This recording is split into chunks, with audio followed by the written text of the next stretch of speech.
Evelyn's world shattered the night her parents walked out, their parting words slicing through her like a winter wind. "You're no daughter of ours." At 18, she stood alone in their pristine Denver suburban home, the silence louder than their screams, clutching the letter where she poured out her truth. She loved women. 10 years later, on a fog-draped San Francisco pier, Evelyn's heart raced as she held Clara's hand, knowing her past was about to collide with a future she never imagined. Evelyn Harper was no stranger to loss. Growing up in a manicured neighborhood where conformity was currency, she learned early to hide her true self. Her parents, Richard and Margaret, were pillars of their church, their lives a carefully curated display of perfection. Evelyn, with her auburn hair and quiet demeanor, was their pride until she wasn't. At 16, she fell for her best friend, Sarah, a secret that bloomed in stolen glances and whispered confessions. When she finally mustered the courage to tell her parents, their reaction was swift and brutal. They packed their bags, left a note about sin and disgrace, and moved across the country, leaving Evelyn with nothing but a half-empty house and a shattered heart. Now 28, Evelyn had rebuilt her life in San Francisco, a city that felt like a warm embrace after years of cold rejection. She worked as a graphic designer, her days filled with vibrant colors and creative freedom, but her nights were haunted by the ache of abandonment. Therapy helped, but the wound never fully healed. Then came Claire Gwynn, a 30-year-old photographer with a sharp wit and a softer heart, who walked into Evelyn's life like a storm she didn't see coming. Clara was everything Evelyn wasn't: bold, unapologetic, and fiercely herself. Raised in a tight-knit Vietnamese-American family, Clara had faced her own battles coming out, but her parents' love held firm. She met Evelyn at a local art gallery, where Evelyn's minimalist designs caught Clara's eye, and their conversation stretched into the night. Within months, they were inseparable, their love a quiet rebellion against a world that hadn't always been kind. Clara's apartment, cluttered with camera lenses and prints, became Evelyn's safe haven, a place where she could finally breathe. But the past has a way of creeping back. One crisp October morning, Evelyn received an email that stopped her cold. Subject: Estate of Margaret Harper. Her mother had passed away, and a lawyer named Daniel Weiss requested her presence in Denver for the reading of the will. Evelyn's stomach churned. She hadn't spoken to her parents in a decade, hadn't even known her mother was ill. Clara, sensing her panic, pulled her close. "You don't have to go alone," she said, her voice steady. "We'll face this together." The flight to Denver was a blur of nerves and memories. Evelyn stared out the window, the Rockies looming like a reminder of the life she'd left behind. Clara held her hand, her thumb tracing soothing circles. "Whatever happens," Clara whispered, "you're enough." Evelyn wanted to believe her, but doubt gnawed at her. What could her parents possibly have left her? They'd made it clear she was nothing to them. In Denver, the lawyer's office was a sterile contrast to the chaos in Evelyn's heart. Daniel Weiss, a middle-aged man with kind eyes, greeted them warmly. "Miss Harper, thank you for coming," he said, gesturing to a chair. Clara sat beside her, a quiet anchor. Weiss explained that Margaret had died of cancer 6 months prior, and Richard had passed a year before. Evelyn's chest tightened. She hadn't even known her father was gone. Then Weiss dropped the bombshell. Margaret had inherited a fortune from a distant aunt, a reclusive philanthropist named Eleanor Grayson, who'd amassed millions in tech investments. Margaret, in turn, had left everything to Evelyn. Everything. Evelyn's voice was barely a whisper. Weiss nodded. "The estate is valued at approximately $12 million, including properties, investments, and liquid assets." Evelyn's world tilted. She gripped Clara's hand, her mind reeling. Her parents had abandoned her, condemned her, yet her mother had left her a fortune. Why? Weiss handed her a sealed letter, the handwriting unmistakably Margaret's. Evelyn's hands trembled as she opened it. The words were simple but heavy. "I was wrong, Evelyn. I couldn't face you, but I never stopped loving you. This is my way of making amends." Tears blurred Evelyn's vision. She wanted to scream, to demand answers from a woman who was no longer there. Clara squeezed her hand, grounding her. As they left the office, the weight of the inheritance settled over Evelyn like a storm cloud. $12 million. It was freedom, security, a future she'd never dared dream of. But it came with a price: questions that would haunt her.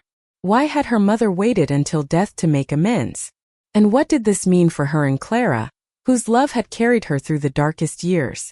Back at their hotel, Evelyn curled into Clara's arms, the letter clutched to her chest. I don't know what to do with this, she admitted. Clara kissed her forehead. You don't have to decide now. But whatever you choose, I'm here. For the first time, Evelyn felt the flicker of something new, not just pain, but possibility. The money was a lifeline, but it was also a mirror, forcing Evelyn to confront the scars her parents had left. She wasn't the scared 18-year-old anymore, but the hurt still lingered. As she drifted to sleep, Clara's steady breathing beside her, Evelyn knew one thing. This was only the beginning. Back in San Francisco, the city's fog felt heavier, as if it carried the weight of Evelyn's new reality. The inheritance was no longer just a number, it was a presence, looming over every decision, every quiet moment with Clara. Evelyn sat at their shared dining table, the letter from her mother open before her, its words both a balm and a wound.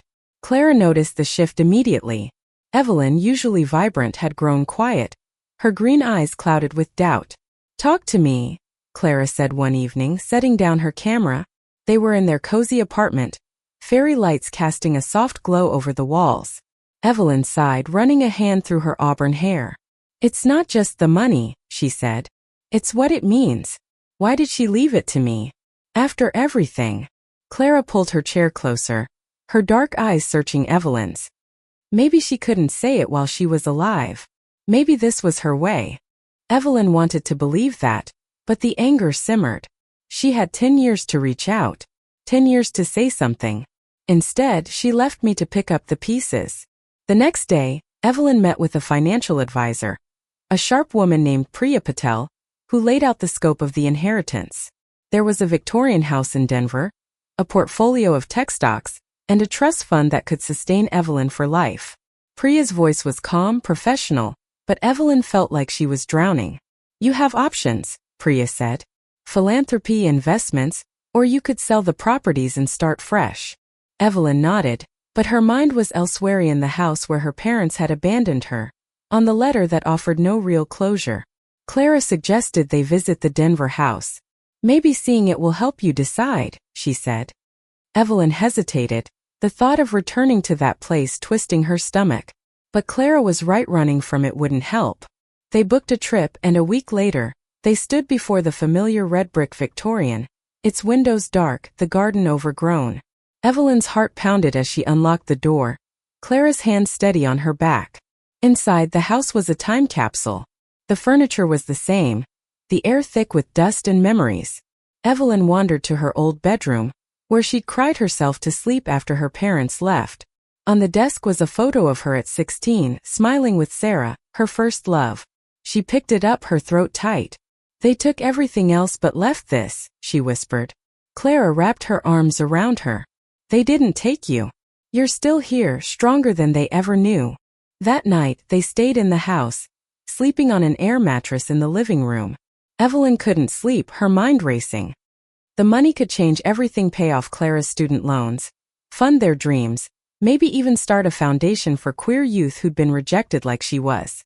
But it also felt like a bribe, a way for her mother to buy forgiveness without facing her. Clara, sensing her turmoil, pulled her close. You don't owe them anything, she said. This money is yours to shape your future, not theirs.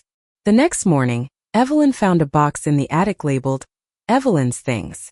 Inside were childhood drawings, report cards, and a journal sheet kept at 17. She flipped through it, her younger self's words raw and aching. I just want them to love me for who I am. Tears fell as she realized how far she'd come. Clara sat beside her, reading over her shoulder. You've always been enough, Clara said, her voice fierce. And you've built a life they couldn't break. As they drove back to the airport, Evelyn felt a shift. The house wasn't just a symbol of pine-knit, was a piece of her story she could reclaim. She decided to sell it, to let go of the past and use the money to build something new. But the journal stayed with her, a reminder of the girl who'd survived. Back in San Francisco, Evelyn threw herself into research. She contacted organizations supporting LGBTQ+ youth, inspired by the idea of turning her pain into purpose. Clara was her rock, helping her navigate the logistics while keeping her grounded. One night, as they cooked dinner together, Evelyn laughed for the first time in weeks. "I want to start a foundation," she said, the words spilling out. "For kids like me, who feel like they've lost everything." Clara grinned, chopping vegetables. "That's my girl." But not everyone was thrilled. A distant cousin, Mark, contacted Evelyn, claiming a share of the inheritance. He'd been close to Margaret in her final years and insisted the money should have gone to him. His emails were polite but pointed, hinting at legal action. Evelyn's anxiety spiked. She'd barely processed her own claim to the fortune, and now someone else wanted to take it away. Clara, ever practical, suggested they hire a lawyer. "We'll fight this," she said, her jaw set. Evelyn nodded, but the threat lingered like a shadow. Mark's claim wasn't just about money, it was a reminder that her family's rejection might never fully fade. As she sat with Clara, watching the city lights from their balcony, Evelyn knew the road ahead wouldn't be easy. But with Clara by her side, she felt ready to face it. The threat from Mark escalated faster than Evelyn expected. His emails turned sharp, accusing her of stealing what was rightfully his.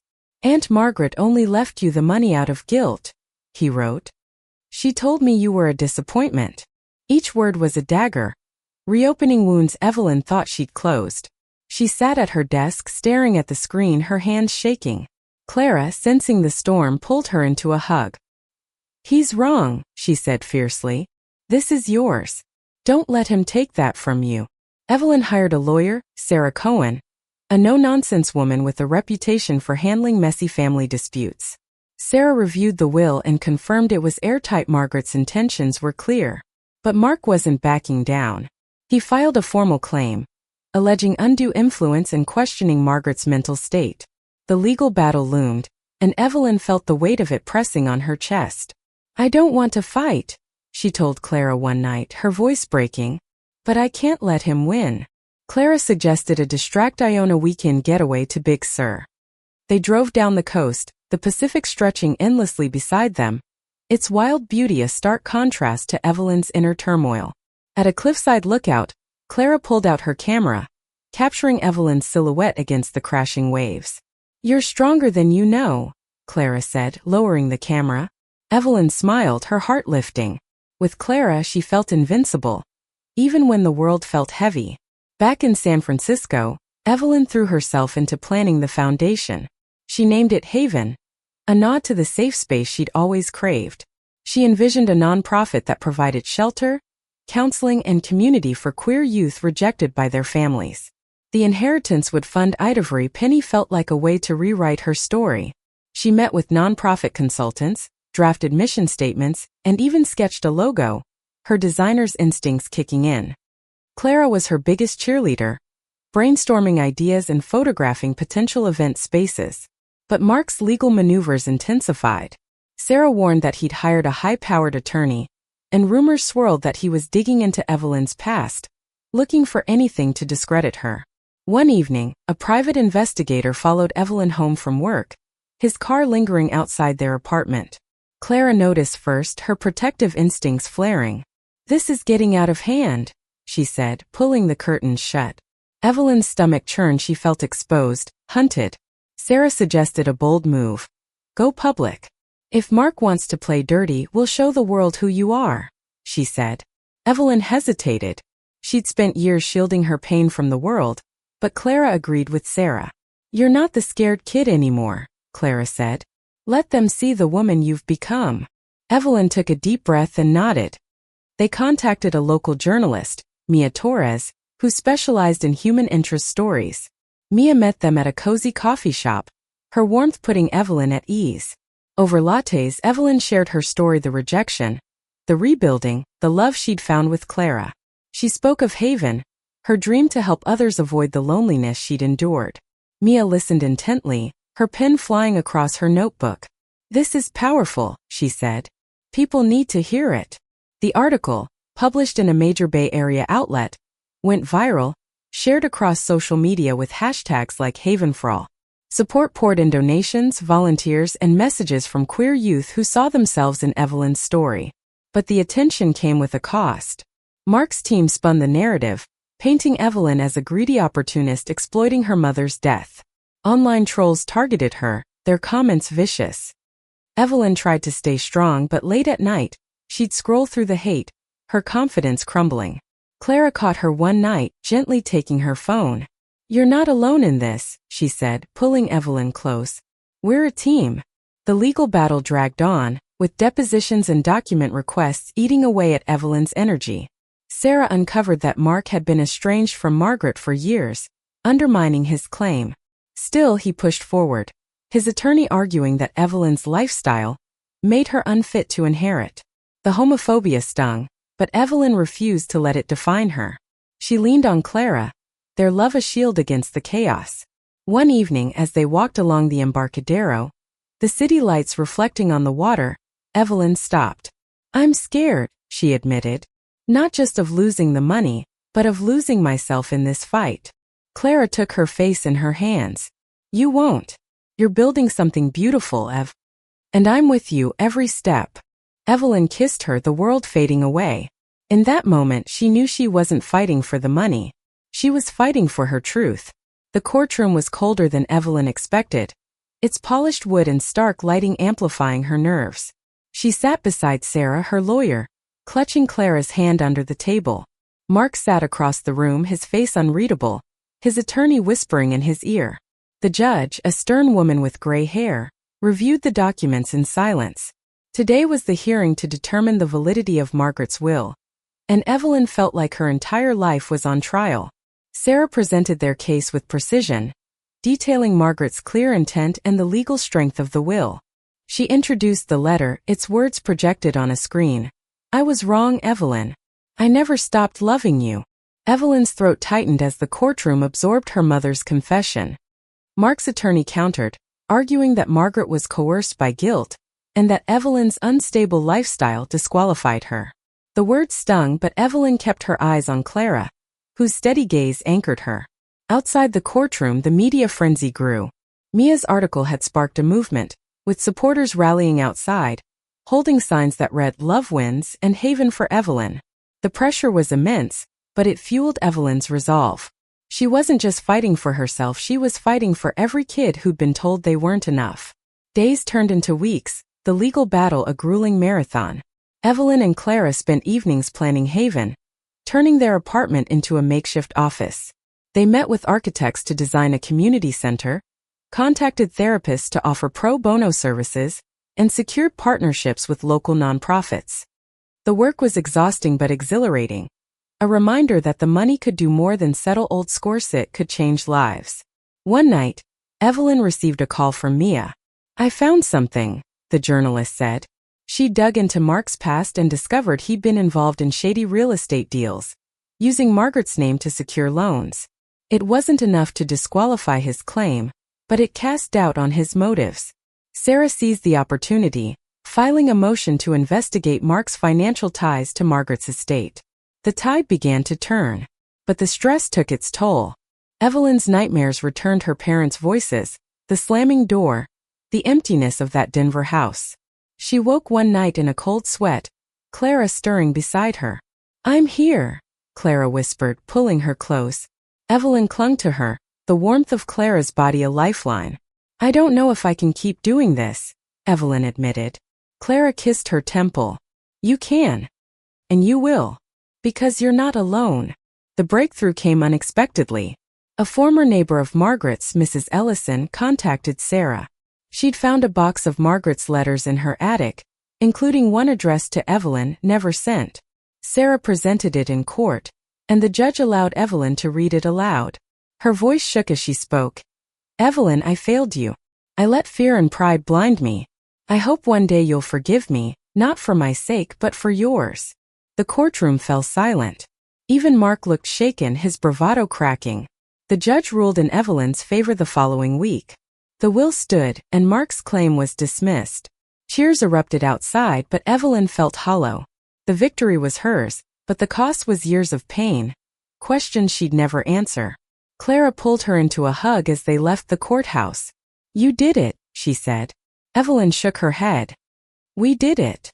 Back in San Francisco, Evelyn threw herself into Haven.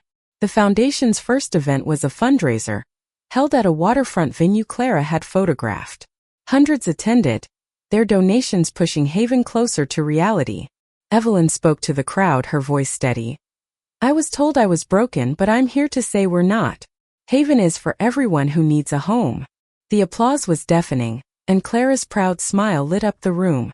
As the night wound down, Evelyn and Clara slipped outside, the bay sparkling under the stars.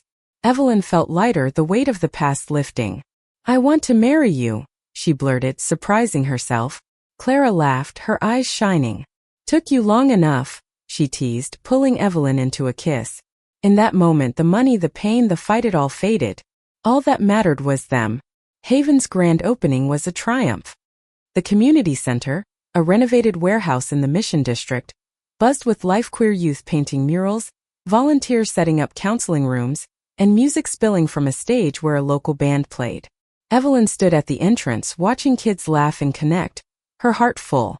At 29, she turned her pain into a beacon of hope, and Clara was by her side, camera in hand, capturing every moment. The past year had been a whirlwind. With the inheritance secured, Evelyn sold the Denver house and invested the proceeds into Haven. The foundation offered shelter, therapy, and job training, becoming a lifeline for youth across the Bay Area. Evelyn hired a diverse staff, including queer and trans counselors, ensuring every kid felt seen. Clara's photos adorned the walls, telling stories of resilience and love. The center wasn't just a building, it was a promise that no one would be left behind. But healing wasn't linear. Some days, Evelyn still felt the sting of her parents' rejection, the echo of their words, "You're no daughter of ours." She'd kept her mother's letters, reading them when doubt crept in. They didn't erase the pain, but they offered a fragile bridge to understanding. Margaret had been flawed, trapped by her own fears, but her final act leaving Evelyn the inheritance spoke of a love she couldn't express in life. Clara proposed on a quiet Sunday, 6 months after the trial. They were hiking in Marin, the Golden Gate Bridge shimmering in the distance. Clara knelt on a cliffside, holding a simple silver ring. "You're my home, Ev," she said. "Marry me."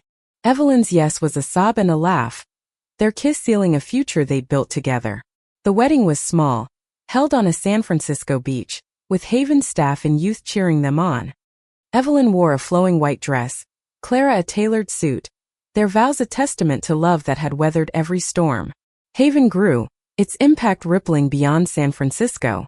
Evelyn spoke at conferences, sharing her story to inspire policy changes for queer youth.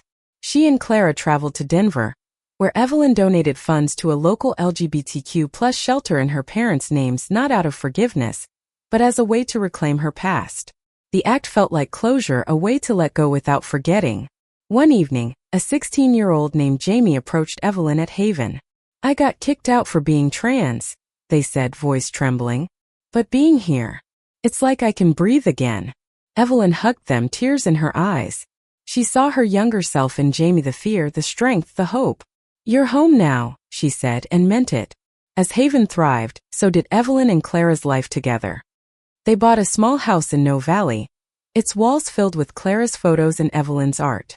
They talked about kids, maybe fostering one day, giving a home to someone who needed it.